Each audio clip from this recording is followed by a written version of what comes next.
if you want to make this a series, let me know. But man, I decided I might as well talk about random NFL team, and I saw Dolph was doing this. Shout out to Dolph. Go subscribe to Who That Saints podcast or Sports on. But yeah, so today we're talking about the Cleveland Browns. Okay, this is not really gonna be like a deep dive like I've seen people do.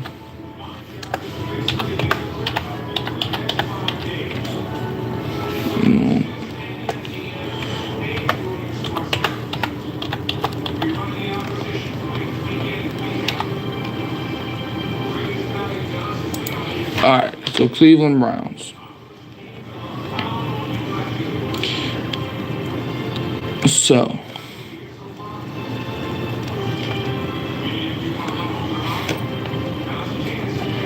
So we're gonna break stuff down.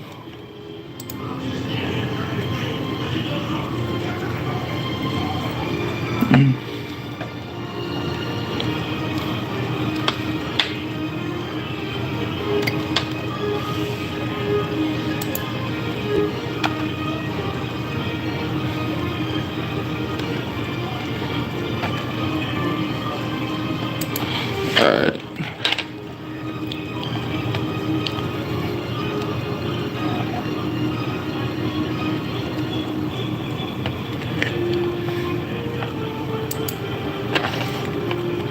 Alright, so here we go. Alright, to the Browns. So let's see. So apparently Deshaun Watson's got bad news for the Browns.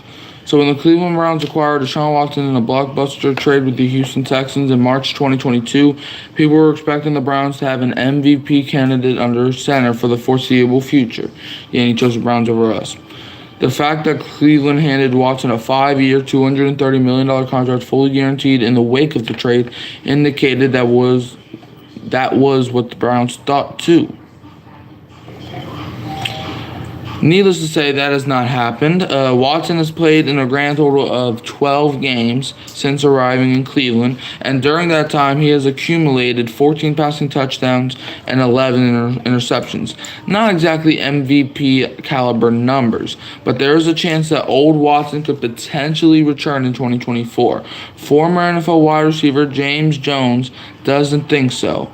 During a recent episode of FS1 Speak, Jones dealt some pretty bad news to Browns fans and anyone who thinks we could see a resurgence from Watson this coming season. I think the Deshaun Watson of the Houston Texans is gone, Jones said. That Deshaun Watson is not coming back. Jones qualified his statement by saying that he does think Watson can win games for the Browns, nothing how impressive Cleveland's roster looks. I think Deshaun Watson can be a solid quarterback, but I don't think we're going to get the Deshaun Watson that we've seen in Houston, added Jones. In Watson's last year playing for the Texans in 2020, he sat out all of 2021, but in 2020 he led the NFL with 4,823 passing yards to go along with 33 touchdowns and just 7 picks. The 28-year-old made 3 straight Pro Bowls between 2018 and 2020. The Browns may not ever see that specific version of Watson again, but if they can get anything even close to it, they should be in a good shape. Remember, Cleveland managed to win 11 games last season, in spite of Watson playing in just 6 of them. Okay. All right. 6 of them. And the club shuffling through 5 different starting quarterbacks. All right. So that's about Deshaun Watson. So Watson, he's a solid quarterback to have, but I don't think he's going to win you a Super Bowl now. If we're talking about 2020 Watson, then maybe we're talking. But I mean, the Browns, it's like Juju said, the Browns would be the Browns. Alright, so my feelings on Deshaun Watson hasn't changed. I'm not going to lie, I did kind of want the Saints to get Watson because I thought he was going to be like better than he was, but I'm not going to lie. Now, looking back at it, it was kind of foolish for me. Now I don't really care, if you know what I'm saying. Alright, so next up, we're going to talk about somebody on the Browns defense. What to expect from Dalvin Tomlinson in year 2 with the Browns. Okay, so Tomlinson experienced a production dip in year 1, but he should bounce back in 2024. The Cleveland Browns signed Dalvin Tomlinson to a 4-year, $57 million contract in 2023 after a very productive career with the New York Giants. What's up, the boys? How you doing? With the New York Giants and Minnesota Vikings. He was undoubtedly one of the team's biggest signings last summer, and the team is expecting a lot more from him in year 2. Go. I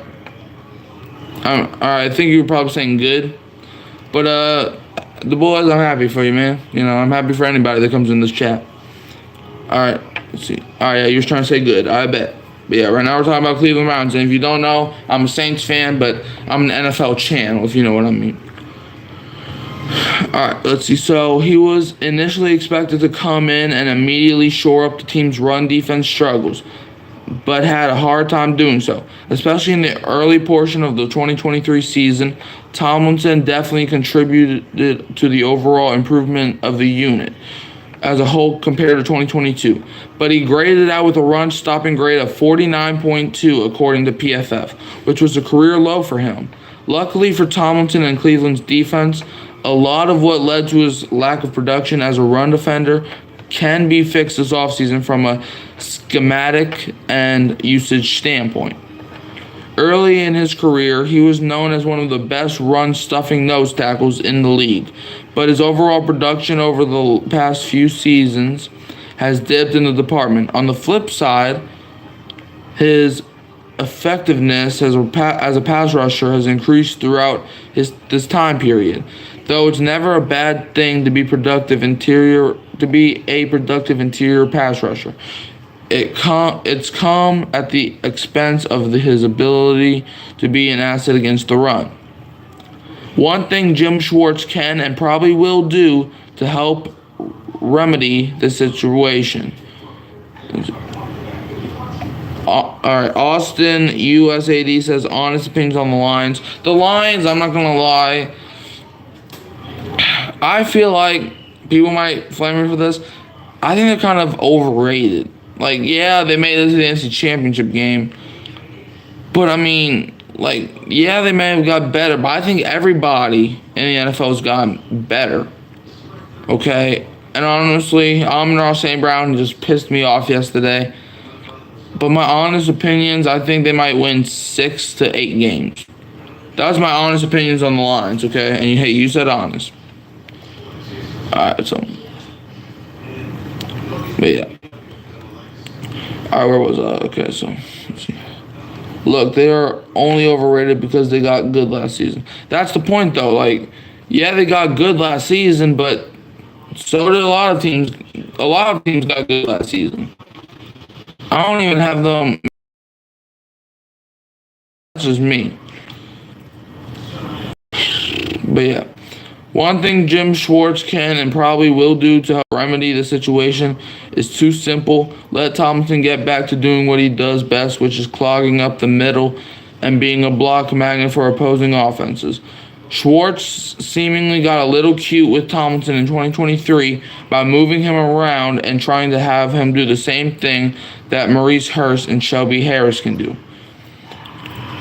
That's not the type of player that Dalvin Tomlinson is, and this was apparent throughout the entirety of last season. There's a good chance that we see Tomlinson settle in and spend more time at the one technique spot.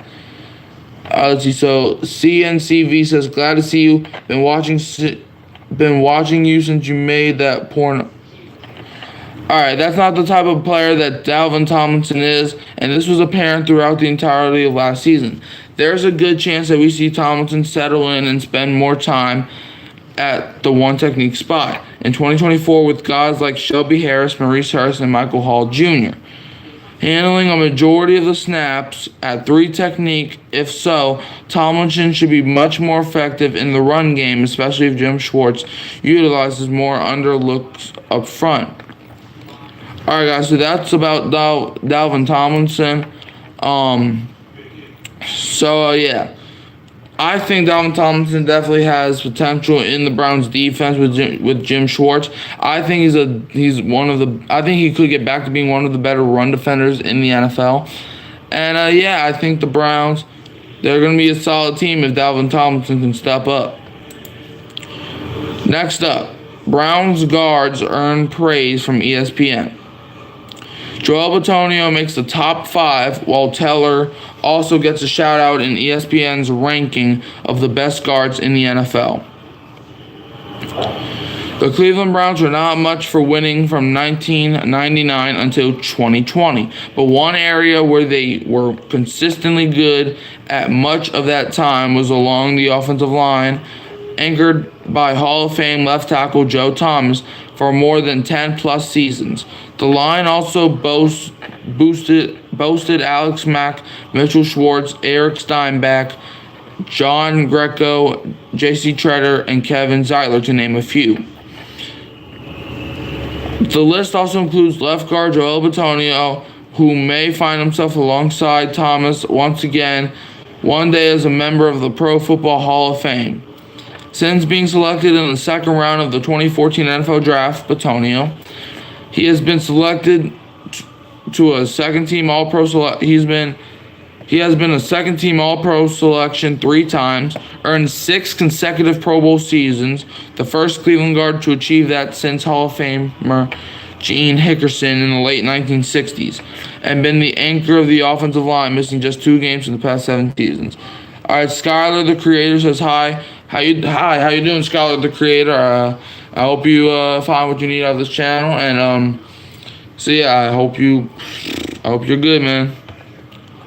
I hope you're good, man. I'm doing this kind of early, so yeah, I'm doing this kind of early because I'm kind of gonna be busy later today. I was planning on doing this later, but I'm gonna be busy later today, so hey, you sub, Skylar, the creator. All right, man, appreciate you.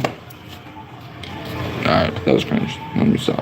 Alright, Bitonio is also the number 5 ranked and by the way, if anybody has a question, you can ask me. I will stop reading this and I'll answer your question, okay? Alright, you liked as well, bet. Thanks, Skylar. But yeah. So yeah, if anybody got a question, just ask me and I'll answer, alright? Bitonio is also the number 5 ranked player at his position. And I put the bell on. Alright, thanks. Bitonio is also the number 5 ranked at his possession heading into the 2024 NFL season, according to ESPN's survey of league executives, coaches, and scouts. Bitonio, one of Cleveland's best draft picks of the past decade, he missed 2 games in 6 years and ranked among the best in pass block win rate, 95.7%, and run block win rate, 72.2%. Still playing at a very high level, age showing a bit in pass protection, but one of the most reliable guards of the last decade. Wow, yeah, man, Bitonio's pretty good.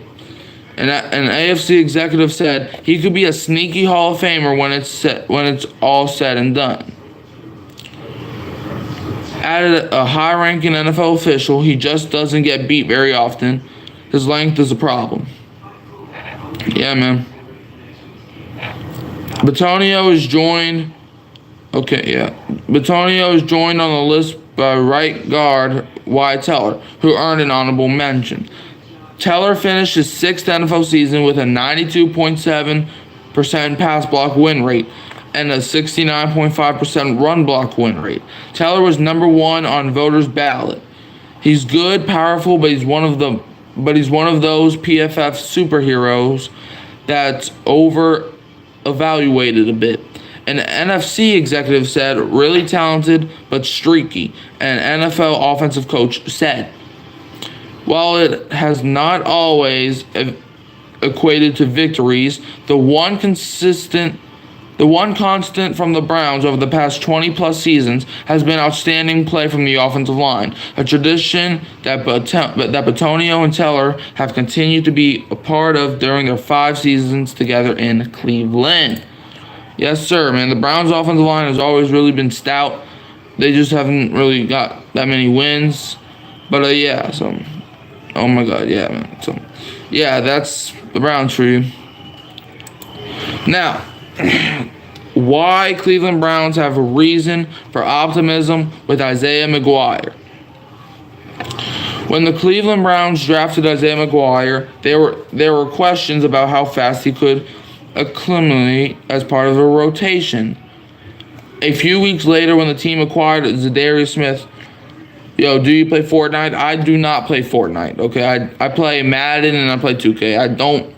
I'm not a big Fortnite guy. All right.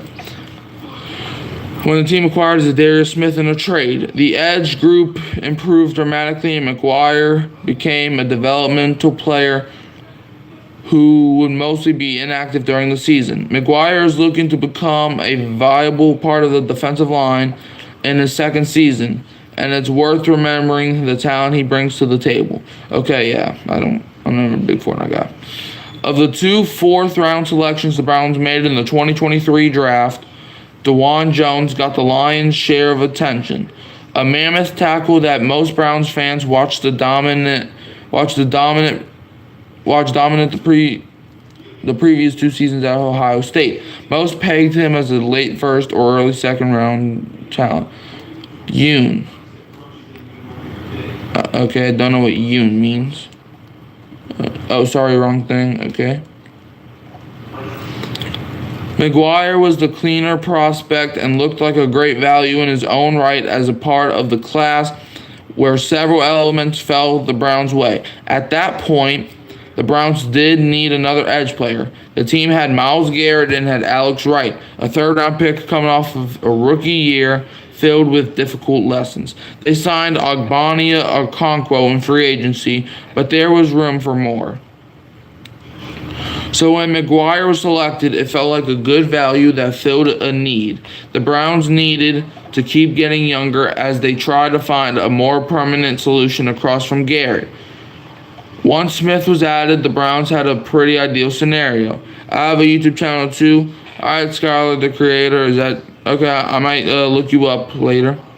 Once Smith was added, the Browns had a pretty ideal scenario. Garrett, Smith, and Okonkwo as the featured player, with all 3 being able to play on the field. Then Wright and McGuire are the young developing talent that have the opportunity they could prove to be a meaningful part of the team's future. It is Skylar Mitchell. Okay.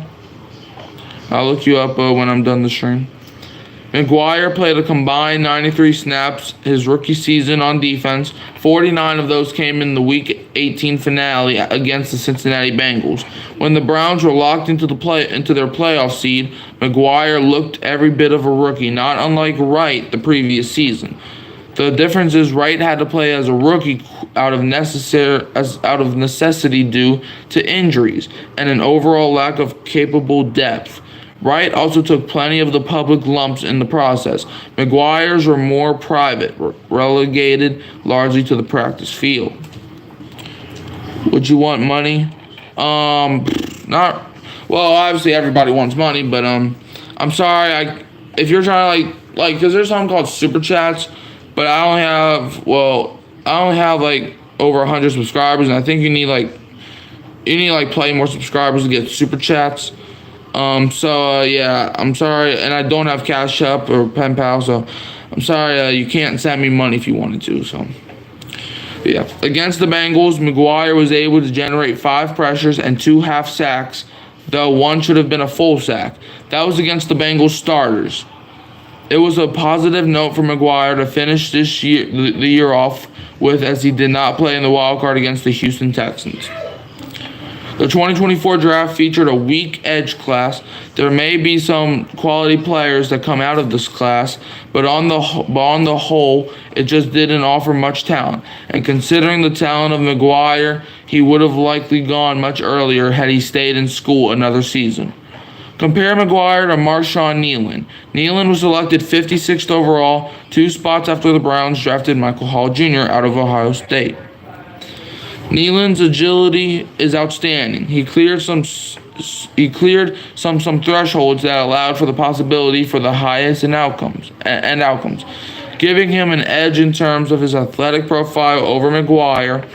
Outside of the agility, they are quite similar.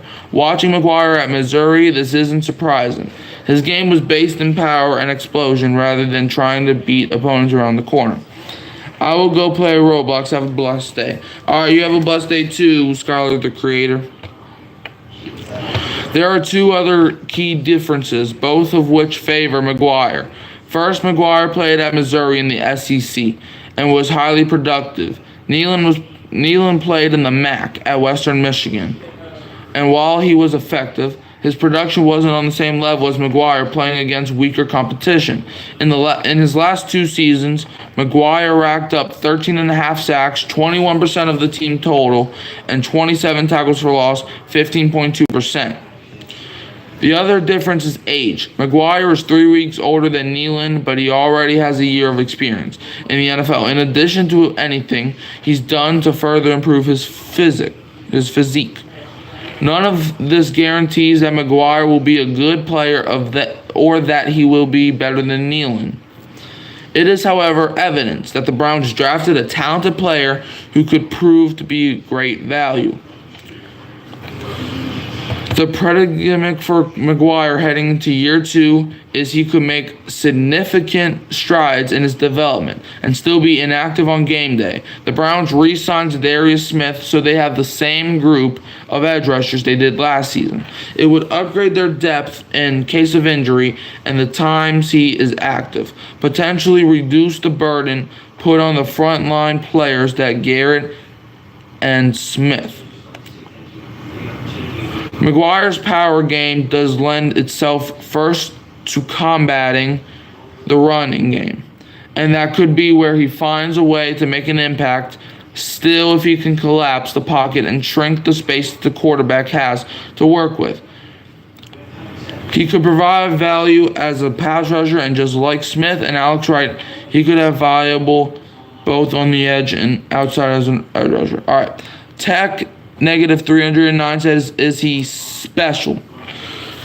Is he special? I'm not gonna lie, I think he is special. He's not better than Myles Garrett or Zadarius Smith, but he's special in his own way. As you heard me say, he's like a special type of edge rusher, where he can collapse the running game and he can also collapse the passing game, their quarterback. So is he special? He's not really special that he's going to make like every single play, but is he special like as a player for the Cleveland Browns? He is special, in my opinion. You can have your own opinion, but that's mine.